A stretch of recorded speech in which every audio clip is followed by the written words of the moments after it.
Welcome to the Essence of Life podcast, where we view life through the lens of learning rather than judging. What's up, guys? Or should I say, gals? Welcome back to another episode of the Essence of Life. So, I have a little something that I want to share with you. Guess what? I just braided my own hair for myself for the second time, and the second time is actually much better than the first time. So I just wanted to share that with you ladies in particular. You know, if you have any DIYs that you would like to do, why not? You know, if quarantine didn't teach us one thing, which is to try to do more for ourselves, I don't know what else will. Okay, so I had to share this with us. Got my hair braided and stuff. Wish I could show you guys a picture, but that's okay. We're gonna move on to today's topic, which is, how do I know if he is the one? And how do I know if she is the one? Let's put that there for the guys who listen to the podcast as well. And this one is a question that I got from, I believe, 2 of my listeners. And I really needed to do it because one asked me first. And again, within almost the same week, another one asked me. So I was like, definitely need to do an episode on that for sure. So the question we're asking today is, how do I know if he is the one? The one. Isn't there a movie with Jet Li that's called The One? Anyway, moving forward. So I like to ask questions because we need to be critical thinkers, okay? I like to tease your brain a little bit. So here's my questions for you before I dive into the content of this one. Here are some questions. Who is, and is in caps lock, who is the one? Seriously, who is the one? Did you get criteria, or did you set up a criteria to measure who the one should be? Or is it dependent on, some measuring stick that you're using? Did it come from an idea that you got based on a romance novel that you read when you were a teenager and be like, this is going to be the one for me? Or was it from a romantic movie? Something about... Or was it from all those cartoons that we watched when we were kids, like Beauty and the Beast and all of them? You know what is my major issue with these cartoons that they're teaching us? They always ended by saying, and they lived happily ever after. What they didn't tell you is that happily ever after does include quite a bit of challenges. But hey, let's leave that for another episode, shall we? Or is it based on where you want to go in life? That you're looking for someone to fit that particular profile because you have a vision for your life and you need the person that is going to be a part of it to be able to work along with that. What that's the questions I'm asking. What determines who is the one? Because that question is very, very critical in order for you to know exactly who is the one for me. All right, who truly is that person? I need you to check out a previous episode that I did if you haven't yet, because it's going to be so useful for you before you even finish listening to this one. It's called Would I Date Me? And I speak about ways that you can have an understanding of yourself, so you can understand your worth and you can spend time with yourself, date yourself, go to the movies by yourself, and realize, okay, I know myself well enough to know that if I was someone else, would I date myself, or would I date me? Would I see me as a qualified partner? All right. And this one, you should definitely check it out before you can continue. And another one that I also did was, Can I Do Life With You? That's another title for the other one. And that one is also important for you to listen to before you continue listening to this. I did these episodes before because I wanted us to know that it's important for us to know who we are before we can even figure out having someone else in our space. And in that one where I speak about, once you have established who you are, then you can now determine who can do life with you, because that's what we're going to be talking about. If you know who you are, then you can know who fits the profile, like who could actually mesh with you and that kind of thing. And in that episode, I also speak about compatibility versus just chemistry with the person. And I also speak about some of the reasons why God God made Eve for Adam, what were the qualities that he gave her that was suitable, that made her suitable, compatible rather, to be Adam's helper, to be Adam's complementer, like complement him, to help him and stuff like that, to be his teammate. Okay, so you can check out these 2 episodes, which is Would I Date Me First? Then check out the one that says Can I Do Life With You? And then you can come back and listen to this one. Okay, all right. So once you have an understanding of who you are and the vision that you have for your life, you are likely to know and identify who your one should be. All right, once you have that set down, then you have a better understanding of knowing. Sometimes you hear people say, I just knew that he was the one, or I just know that she is the one. It's because they have already established who they are as a person, and then they have an idea and a vision of where they want to go in life so they can know who fits the profile. One of the things you also want to do is you want to pay attention to the person. It's okay to date. I mean, you can't be looking for the one if you're not dating. And dating, it does not mean that you're going and sleeping with the person, getting sexually active with the person. It simply means you spend time with the person in different environments and get a feel of how the person responds to certain things. You ask them a million questions. You take them into different scenarios because you're basically trying to study the person, understand them, to see, again, if the person is going to be suitable to do life with you. All right. And one of the things I want to point out is that you may have a vision for your one, and you might think that because the person is supposed to be that one and compatible with you, that they're supposed to be perfect. But guess what? They might have some dust that you need to wipe off, because they've probably been on the shelf for a while before you walked into the store and decided, yeah, this is the one, I'm buying that one. So I'm saying is to say that person is also a work in progress, just like you are still a work in progress, even if you know and establish yourself as a person. We all have work to do. As long as there's life, we're going to keep learning, we're going to keep advancing, and we're going to keep growing. So just because someone is, the one for you, it doesn't mean that they're going to come perfect. Like, they're not going to have any faults, they're not going to have any weaknesses that you can't help them with. And that's one of the things you can pay attention to. For example, where the person is weak, you are strong in that area. So then guess what? You are going to be the one to help them, to bring them up, to dust them off, and to teach them. Don't be afraid that, your partners should be able to learn from you as much as you should be able to learn from them, whether or not you are the man or the woman. Okay, so that is definitely something. Sometimes we have been through certain things in life, and that makes us wiser and stronger, and then the other person hasn't, and God puts them in our lives so that they can teach us, or so that we can teach them, and vice versa. All right, so there's a scripture in Proverbs 27 verse 17, and it says, iron sharpens iron. It's almost, universally accepted as a positive scripture. When you hear iron sharpen iron, I need to sharpen my knife so that it could cut better. I get another piece of iron and a file, and I sharpen it, and then I'm able to do that. And wise people should be questioning, encouraging, coaching, and challenging each other. Your partner should be able to do that. Your partner should be able to challenge you. Your partner should be able to coach you. Your partner should be able to ask you questions. Oh my goodness, like, what are we trying to do? Be robots? You need to have someone who challenges you to be better. I mean, not someone who's stressing you, don't get me wrong, but someone who challenges you to become a better person, someone who's willing to push you to become a better person. Like, one of the things that I like about my husband is he does that to me.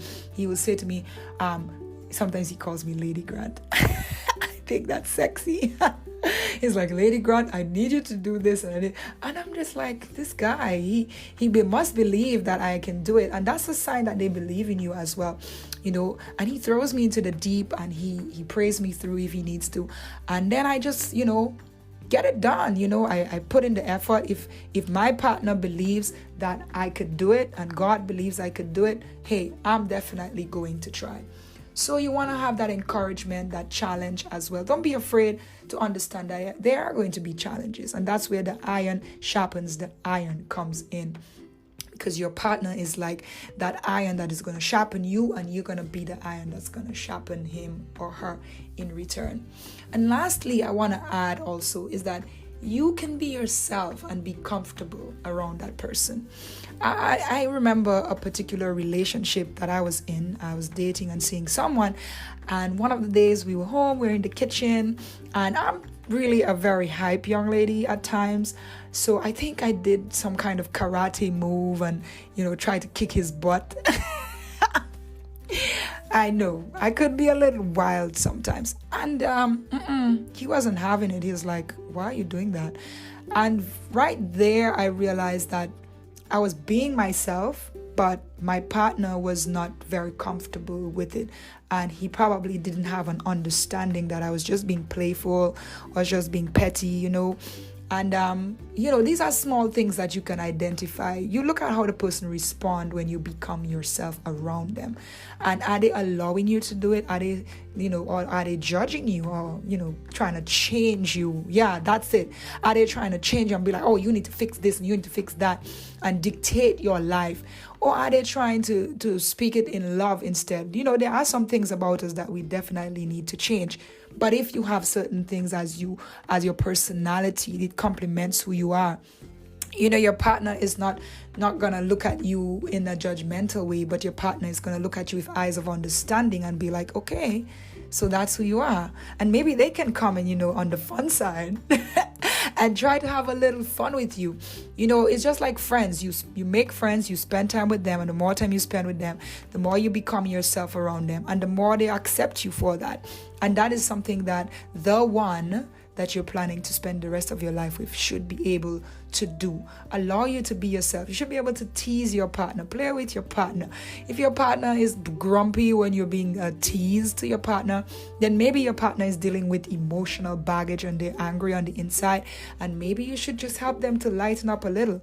And if they're not willing to or things like that, then maybe, what do we call it these days? Maybe that's a red flag that this person is probably not compatible with you.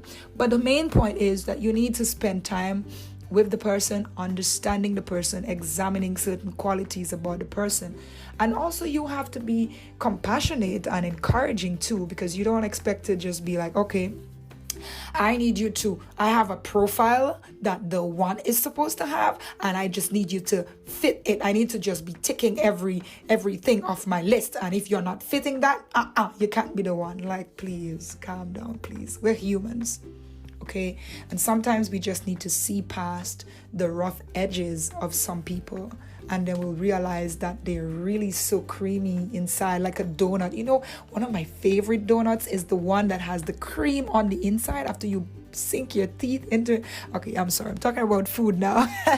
But you get my point. I hope you're understanding what I'm saying. So to respond to the question of how do I know that someone is the one for me, these are some of my things that I would like to say to you. First, I'm big on this. You must have a relationship with God. Okay? In order for you to do anything in life and make such a major life decision, you need, I cannot stress this enough, to have a relationship with God. God created you. He's your manufacturer. There's not a single being in this universe that could know you better than God. Okay, so if whoever made Apple iPhones, they know everything about the Apple iPhones. So if something happens to our Apple iPhones, we go to the manufacturer, we go back to them and we ask them. It's the same thing for every product. You are a product of God. He produced you, He created you. So if you don't have a relationship with Him, there is no way that you can understand who you are as a person. Okay, so the first thing I want to advise you before you can figure out who the one for you is to have and establish a relationship with God. All right. And once you do that, He is going to help you to understand who He created you to be. Because again, nobody knows you better than God. All right. And once He does that, you get a good understanding of yourself. Then you reach to a point and you pray and you say, Lord, I need the one. I need to know who is the one that you have for me. Unless He's calling you to be single. No, that's definitely a different story. But you'd be like, God, if you have a partner for me, if you have a partner for me, I would like to know who that partner is. Now that I know who I am, I love you, I have a relationship with you, I'm faithful to you, I need you to show me who is my teammate so that I could do life with them and you together. All right. So, and then when you do that, you need to have knowledge and a vision, of who is suitable, because God knew exactly how he was going to create Eve to be suitable for Adam. Okay, and like I said, you can check that out in the next episode that I did previously, where it spoke about, can I do life with you?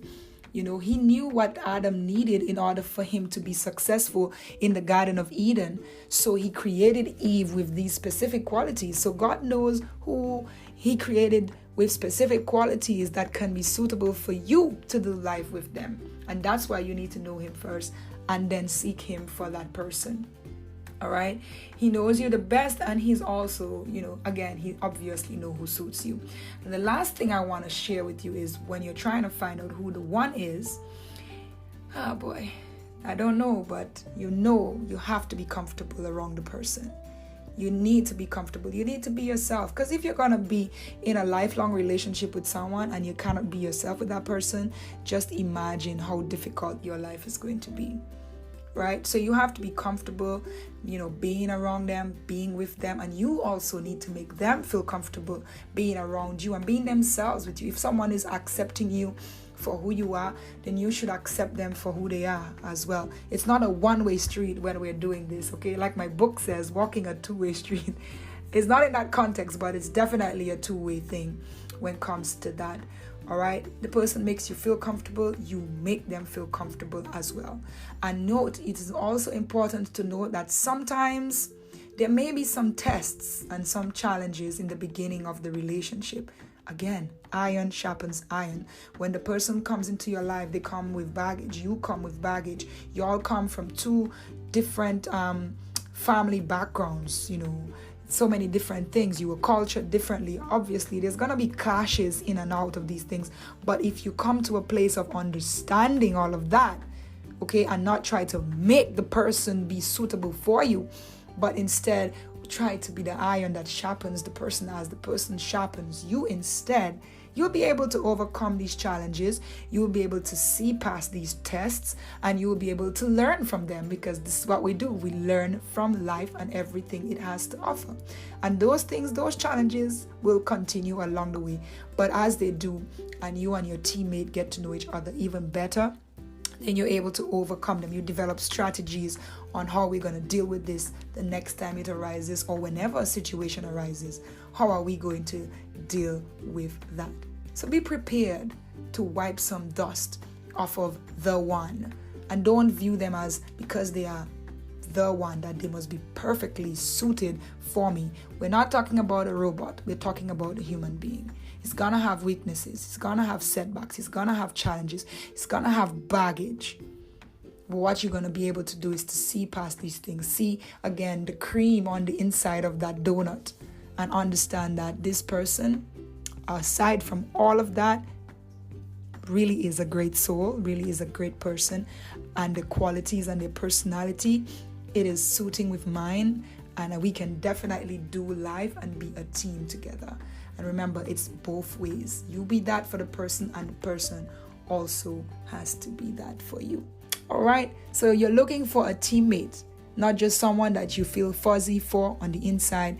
And of course, have that relationship with God. Get ready to experience some challenges along the way. It's not a happily ever after, like they told us in the stories. And remember, you must also be comfortable around that person. I hope this episode blesses you. I hope that it is able to help you to make the right decision when it comes to your life partner. And remember, always share it. Always share it. Always share it with those who believe, or whom you believe can learn something from it. All right. Thank you guys so much for joining and connecting with me on the Essence of Life. Stay connected always, because you know what? There's always going to be great content. We have a Facebook page. You can like it. We have messages on Spotify. You can click and send me a message. If you know me, you can WhatsApp me. Just let me know. Shout out to all my listeners. We have gone past 500 listens and we're clocking down very well. Thank you guys so much for staying connected. God bless you. And see you next time on The Essence of Life with Netisha Alie-Grant. C'est bon? Sounds good.